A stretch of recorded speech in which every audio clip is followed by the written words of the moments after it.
Ya pemirsa, kasus yang melibatkan kerumunan orang belakangan marak terjadi ya. Sebut saja konser berdendang bergoyang, tragedi Itaewon, konser boyband asal Korea NCT 127 di belakang saya kali ini, dan job fair Batam yang melibatkan insiden masyarakat dari jatuh pingsan, bahkan ada di antara konser tersebut ada yang meninggal dunia akibat berdesak-desakan. Lantas peristiwa ini kenapa marak terjadi? Adakah fenomena yang memang tengah terjadi di masyarakat yang patut untuk kita antisipasi dan kenapa terus berulang? Kita langsung mengundang saat ini dokter spesialis penyakit dalam Ande Komeni Takdir Haruni yang telah hadir di studio Sampai Indonesia untuk membahas hal tersebut dan bagaimana cara survive di kerumunan. Kita menjadi perhatian bersama di sini ya. Apa kabar Dr. Koko? Kabar baik, Mas. Kabar baik juga ya. Sehat, tapi alhamdulillah sehat. tidak baik kita melihat bagaimana kerumunan ini bisa tempat terjadi, Dok. Bahwa ini ceritanya kita lagi ada di konser NCT ya nih ya. Oke. Yang sempat menjadi hebohan juga di sekitar kita. Kenapa peristiwa ini bisa terjadi bahkan orang dari pingsan sampai meninggal dunia, Dok? Apa yang terjadi sebenarnya dalam segi medis kok dokter melihat?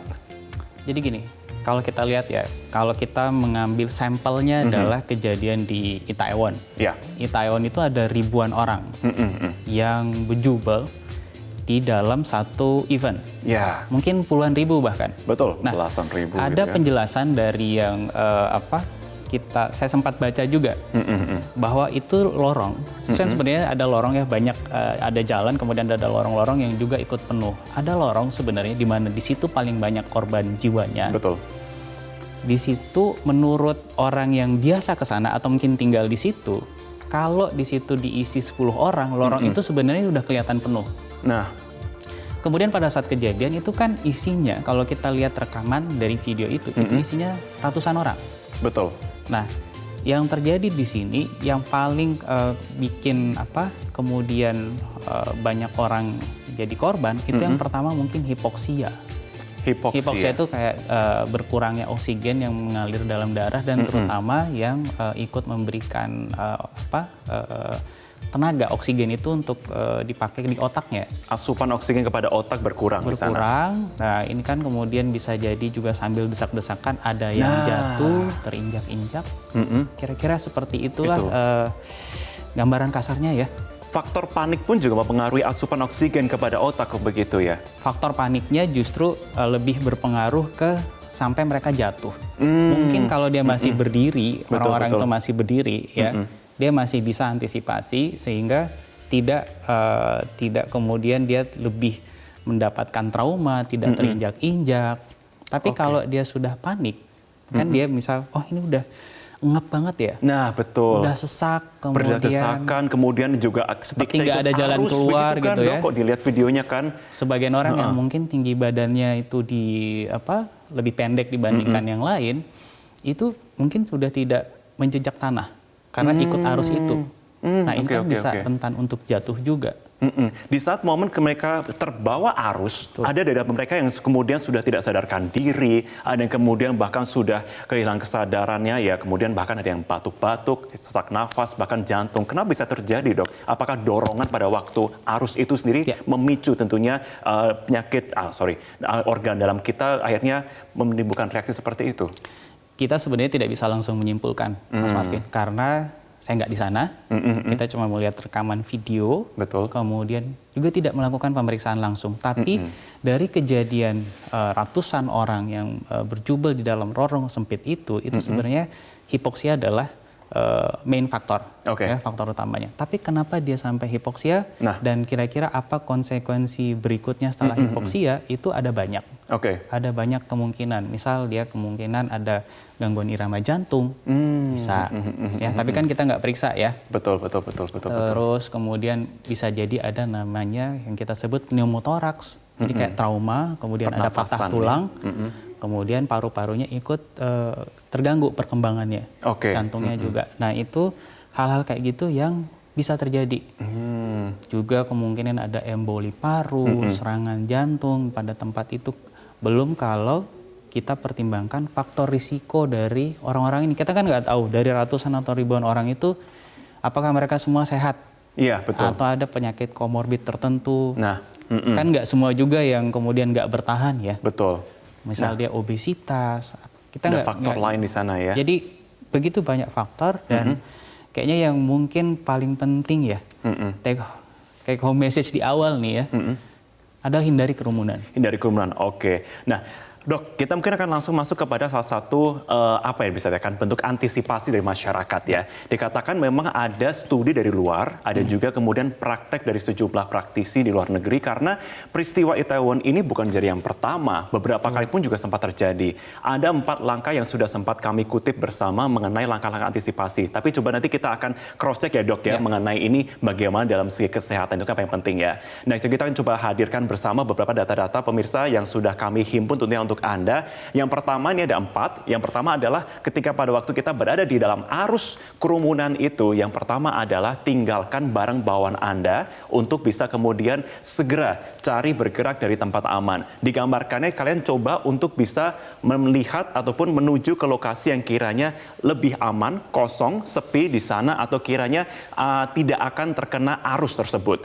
Kemudian yang kedua adalah pada waktu terjebak ini, yang kedua adalah kita coba cari objek yang cukup besar. Katakanlah ada bentuknya seperti tembok ataupun tiang. Benda yang kiranya akan sangat sulit untuk digeser atau bahkan tidak bisa digeser oleh manusia untuk kita segera bertiarap di samping agar kita tentunya bisa selamat dari kumpulan ataupun arus dari masyarakat. Kemudian yang ketiga, pemirsa, adalah mengenai ketika kita sudah berada di arus tersebut. Nah, dokter, ini kita coba akan praktekkan ya dok ya, nggak apa-apa ya, mumpung ada di sini ya. Kita boleh undang teman-teman mungkin untuk bisa bergabung bersama saya kali ini.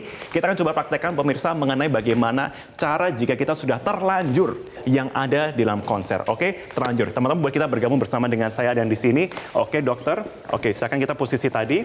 Nah, yang ketiga ini dokter adalah mengenai bagaimana ketika kita sudah berada di dalam kerumunan seperti ini, tetapi kemudian kita itu terbawa. Nah, yang kemudian ditakutkan seperti yang kita bahas tadi sebelumnya dokter adalah kita terdesak dalam segi organ kita, begitu ya. Nah, coba kita simulasi yang pertama ketika kita tidak memiliki persiapan apapun. Silakan Gemma boleh dibantu untuk didorong kapanpun ya. Oke, silakan Gemma. Di tengah konser, boleh, kemudian tengah konser. dorong-dorongan. Dorong-dorongan. Oke, nah, oke, kembali ke tempat awal. Teman-teman merasakan apa tadi? Ada dorongan kan di dalam tubuh kan? Semua bertabrakan. Nah, usulannya dokter adalah dikatakan kalau menurut jurnal ataupun juga praktisi di luar negeri, kita pada waktu di sini kita wajib untuk memasang kuda-kuda seperti tinju. Nah, kenapa seperti ini? Karena dikatakan untuk melindungi jantung dan juga area paru. Betul. Nah, coba ya kita praktekkan teman-teman seperti ini. Gemma bisa tolong untuk didorong ya, sekali lagi ya. Ayo, kapanpun Gemma silakan. Ayo. Oke, semangat ya semuanya ya. gimana teman-teman? Rasanya ada agak lebih terlindung bukan? Nah, oke. Itu yang ketiga, Dok ya. Dan yang keempat adalah kita boleh tukar posisi, Fauzi. Oke. Keempat adalah pada waktu kita sudah terlanjur, pemirsa, jatuh di bawah. Dikatakan, Bu Dokter, bahwa kita harus memposisikan kita meringkuk tapi dari samping untuk melindungi kepala dan juga organ dalam. Kita coba ya. Gemma silakan kapanpun. Oke, katakanlah konser dimulai. Oke, semuanya panik, silakan. Oke, konser dimulai. Oke, maafin terjatuh ya. Oke, jatuh ditanya. Thank you teman-teman. Oke, seperti itu dokter. Penjelasannya totalitas ya. Oke, dokter, bagaimana kalau menurut dokter mengenai tadi untuk langkah yang ketiga dan juga keempat? Coba mulai dari langkah 1 deh. Langkah 1, boleh. Oke. Langkah 1 kita boleh kembali tayangkan untuk langkahnya kita untuk meninggalkan barang-barang bawaan. Betul. Langkah pertama tadi kalau nggak salah itu kan ada dan sebenarnya secara garis besar saya setuju ya. Karena pada prinsipnya yang perlu dilakukan kalau benar-benar terjebak lah, tidak diminta, tidak dikehendaki, tidak direncanakan, tiba-tiba ada yang terjebak dalam kerumunan. Maka yang pertama saya setuju cari tempat aman. Yes. Cari tempat aman, tapi jangan sebisa mungkin cari tempat amannya pada saat sudah kejadian. Jadi kalau kita nih misal masuk dalam sebuah ruangan, apapun itu kayaknya sekarang udah mulai dibiasakan. Setidaknya tahu di mana pintu darurat.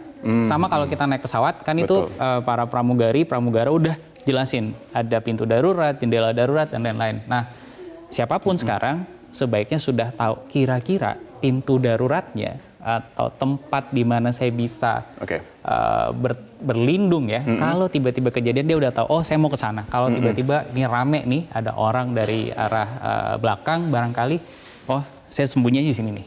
Jadi dia sebisa mungkin di awal sudah tahu. Nah, yang kedua, kalau dia cari objek besar, saya setuju. Misal contohnya adalah tiang, betul. dinding, atau barangkali meja. Yang benar-benar besar dan sulit digeser ya. Carilah benda-benda seperti itu yang Anda kemudian tidak terkena dorongan dari belakang. Oke. Itu untuk menghindar. Kemudian yang ketiga, kita akan geser lagi mengenai pada waktu ada kerumunan terseret arus. Kita belum buat geser seperti petinju, begitu pemirsa. Ini juga ya nggak mesti jadi kayak petinju banget ya, tapi intinya adalah dia melindungi rongga dadanya. Karena di situ ada organ jantung dan paru terutama. Ini yang vital ya. Kan kepala kita anggap masih terlindungi karena masih posisi berdiri. Betul. Ya, aliran saluran napas juga masih aman. Masih aman. Jadi yang harus dilindungi adalah jantungnya dan paru-parunya. Yang keempat, ketika sudah terjatuh, tadi kita terseret bahkan tertendang, begitu kita membuat posisi yang meringkuk dan melindungi bagian kepala dan juga bagian tengah, dokter. Itu juga saya setuju karena dia sudah posisinya jatuh ya. Tapi meringkuknya sabar aja di situ. Jangan buru-buru bergerak. Tunggu sampai setidaknya gelombang tenaga yang mendorong tadi itu udah dirasakan, oh ini udah reda. Orang-orangnya udah pada berkurang jauh. Baru dia mencoba berdiri. Jadi jangan baru jatuh, terus orang-orang udah pada ini, kemudian dia juga mau ikutan juga, mau langsung bangkit lagi. Panik, tahan dulu, sabar dulu, evaluasi di situ, ya. Kemudian bertahan di situ. Nanti begitu agak reda, baru dia. Pertanyaan besarnya juga ketika kemudian sudah muncul korban pingsan, korban yang membutuhkan pertolongan medis, dikatakan bahwa kita wajib melakukan CPR ya, RJP di sini. Bagaimana untuk contoh praktik yang bisa dilakukan untuk masyarakat, kita akan praktikkan, tapi di segmen selanjutnya, dokter, pemirsa tetaplah bersama kami di Selamat Pagi Indonesia.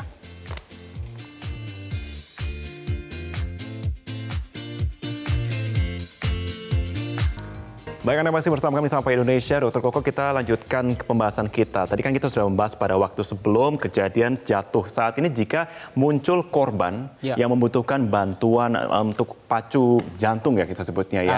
Resusitasi jantung ya. Kita akan coba praktekkan, dilakukan kepada orang awam tidak apa-apa? Boleh kita coba ya. Boleh, Fauzi minta tolong untuk bantuannya. Kalau saya takutnya nanti clip on-nya bermasalah nanti.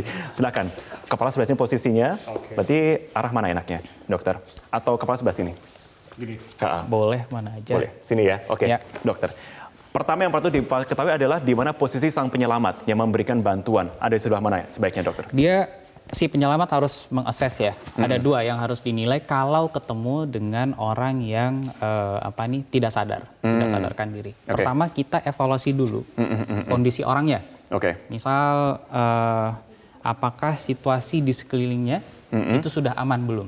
Kalau masih desak-desakan, berarti nggak aman buat yang mau ditolong dan nggak aman juga yang untuk menolong. Berarti harus disediakan space dulu. Katakan ini sudah pada waktu selesai. Anggap udah space-nya udah kebentuk ya. Anggap space-nya udah kebentuk, berarti yang berikutnya harus dievaluasi adalah saluran napas. Jadi kalau kita melakukan resusitasi jantung paru atau CPR, itu yang dinilai itu ABC. Airway, saluran napas, breathing, napasnya sendiri, kemudian circulation. Itu jantungnya. Nah, airway-nya tentu kita harus lihat ini nggak ada yang menghalangi nggak kalau nanti kita berikan bantuan napas, termasuk gigi palsu dan lain-lain ya. Mungkin langsung ke kemudian misal Mas izin, anggaplah maskernya udah dibuka kemudian hal-hal yang kemudian bisa mengganggu saluran napas itu juga sudah disingkirkan, udah dibersihkan. Nah kemudian biasanya kita akan melakukan ini kita baringkan rata. Lihat rata dia, kemudian ini diluruskan sedikit. Kepala diluruskan. Kita sebutnya ada head tilt ya? Gitu ya. Nah, kemudian ini kalau bisa dibuka aja dulu pakaiannya, ya. Atau kalau memang sulit, yang penting kita bisa lihat batas dari yang kita mau titik yang nanti kita mau tekan. Nah. Begitu kita lihat situasi seperti ini, ada orang yang nggak sadar, sebenarnya kita harus langsung shout. Minta tolong dulu. Ada nggak yang bisa di sini? Ya, kalau ternyata yang bisa satu orang, maka kita sebutnya berlaku formulanya 32. 30 kali pompa, 2 kali bantuan napas. Kalau ternyata ada satu teman lagi yang bisa, ya 15-2 nanti jadinya. Ganti-gantian berarti. 15 kali pompa sama si yang penolong pertama. Terus 2 kali bantuan napas oleh penolong kedua. Nah, sambil shout gitu, shoutnya ini berlaku kedua arah. Ke orang yang awam, ya. Orang awam ini cepat cari, kalau di luar negeri kan 911 ya, atau ambulans. Kalau di sini ya carilah tenaga medis atau ambulans yang paling dekat lah. Nah, sambil menunggu yang profesional itu datang, maka yang diajarkan CPR dasar ini, yang bisa CPR dasar ini yang melakukan 32 atau 15-2 tadi. Nah, kita pilih titik di antara, dua dada dia, di tengah-tengahnya yang kita tekan. Nah, posisi mungkin dok. Ya. Tangan kita gunakan tangan yang dominan, yang paling kuat. Kalau ternyata lebih dominan kanan, maka kananlah yang menekan di tengah dada. Ya. Nah, kemudian yang kiri itu membantu. Nanti yang kita targetnya adalah sekitar 100 sampai 120 kali pompaan per menit. Dengan kita mendengarkan juga ini ya, detak jantung yang masih ada. Ya, orangnya kan nggak sadar ya. Jadi kita lihat evaluasi cepat, nadinya lemah gitu ya. Atau malah sama sekali sulit dinilai. Kemudian kita putuskan, saya ini bisa membantu. Seperti apa Dok? Bisa kembali? Jadi tangan kanan yang tangan dominan di bawah, taruh di tengah, di antara dua dada, ya. Kemudian kiri membantu. Nah, ini cari posisi yang nyaman buat si penolong, karena bisa jadi proses RJP ini itu tidak dalam hitungan 1-2 menit. Bisa 5 menit, bisa 10 menit. Bahkan 30 menit pun bisa ya? Bisa, sambil menunggu orangnya sadar atau ada penolong lain yang datang yang lebih profesional, ambulans, tenaga medis ya. Nah, kemudian mereka tekan. Tekanan ini kira-kira sekitar 2 sampai 2,5 cm ke bawah. Masuk ya. Masuk berarti ya, 2, dan posisi lengannya itu nggak bengkok. Harus lurus berarti Harus lurus karena yang tenaga yang kita ingin dorong bukan cuma pakai dari arm tenaganya, tapi dari tubuh core-nya. Dan itu tidak membuat kita capek, begitu? Supaya bisa lama. Bisa lama, Bakal melelahkan proses ini, tapi kita cari cara yang mungkin paling bisa survive-nya lama. Si penolongnya. Si penolongnya. Sambil menunggu bantuan datang. Ya. Berarti kemudian tekan 30. Katakan kita sendiri ya, nggak hanya bisa ya. Kalau sendiri ya, sudah aman, 30, start. Kemudian dia tutup hidungnya, si korban. Terus kemudian bantu napas lewat mulut 2 kali. Berikan napas gitu ya. Ya. 2 kali. 2 kali. Lanjut lagi. Lanjut lagi 32. Kalau dia ada teman, maka yang berlaku di sini si penolong pertama 15, penolong kedua bantu napas 2 kali. Tekanannya itu yang 32 kali itu apakah mengikuti detik atau ya tek atau mengikuti detak yang masih ada? Intinya target kita adalah 100 sampai 120 kali pompa per menit. Jadi 1 menit itu terus 100 kali. Kalau cuma 10 kali nggak dapat. Nggak dapat ya. Sip. Dan harus lurus berarti ya. Harus lurus karena kita butuh power yang cukup untuk kemudian ini bisa menekan sekitar 2 sampai 2,5 cm ke bawah. Sembari menunggu dari petugas medis yang memang bisa datang ya. Dok, kurang lebih seperti itu. Fauzi, terima kasih bantuannya. Bisa kembali. Silakan hati-hati di kontor konsernya lain kali ya. Makasih. Terakhir, Dok, tentunya ini kita bersama ingin memberikan ini ya. Tadi itu memang bentuk ketika situasi yang tidak direncanakan. Bukan kita meng-encourage orang untuk berani yuk nonton konser yang panjang gitu. Enggak ya. Tetapi apa pesan yang bisa dokter sampaikan? Mungkin banyak ya yang pengen disampaikan. Tapi kumpulannya ada 3. Mungkin ke pelaksananya malah. Siapapun yang melibatkan kumpulan orang dalam jumlah besar, bisa konser, mungkin bagi-bagi beras atau apa, ini masuk, maaf ya saya sedikit. Ya, tahun-tahun yang dinamis tahun-tahun pemilu di mana orang-orang kemudian butuh menggandeng banyak orang ya. Dan juga banyak kerumunan. Begitu. Banyak kerumunan, kemudian mungkin juga bisa ada acara job fair kayak yang di Batam ya. Dan itu semua melibatkan ribuan orang. Ini yang pertama, pelaksananya sudah harus siap. Harus siap dengan mitigasi kira-kira jangan sampai terjadi stampede. Jangan, kan pasti rame ya, tapi jangan ada stampede deh. di mana semua orang ada jarak, kemudian ada petunjuk-petunjuk pintu dan ruang-ruang yang kayak tadi di poin pertama kedua ya, tempat amannya di mana. Itu ya. Itu sudah harus. Yang kedua, untuk yang ikut acara itu, siapapun itu mesti tahu dulu kondisinya fit apa enggak. Baik. Jangan memaksakan diri karena mungkin idola dia yang datangnya udah 3 tahun nggak ketemu dan lain-lain, terus bela-belain padahal dia sendiri lagi nggak fit. Nah, jangan dipaksakan begitu. Jangan ya? dipaksakan. Oke, Terus singkat kalau saja, Dok. kejadian yang ketiga barulah Singkat saja. tadi semua yang kita sampaikan itu yang berlaku. Oke. Ya kan? Betul. Baik. Jadi mungkin itu 3 key point yang ingin disampaikan. Hindari kerumunannya. Kalau memang terjadi kerumunan, tahu jalan keluarnya bagaimana. Betul. Ya, supaya skenario-skenario yang tadi kita sampaikan itu minimal banget Bisa kejadian. terjadi. Baik, Dr. Ko, terima kasih, Terima kasih, Mas untuk edukasinya pada pagi hari ini. Kita harapkan sekali lagi, pokoknya jika memang untuk pemirsa semua bukan berarti kemudian silakan untuk berani untuk datang kepada konser, tidak. Tetapi kepada itu situasi jika tidak terencana dan tiba-tiba terjadi, itu bisa menjadi sebuah antisipasif. Baik, kami akan kembali usai jeda, tetaplah di Selamat Pagi Indonesia. Thank you, Dokter.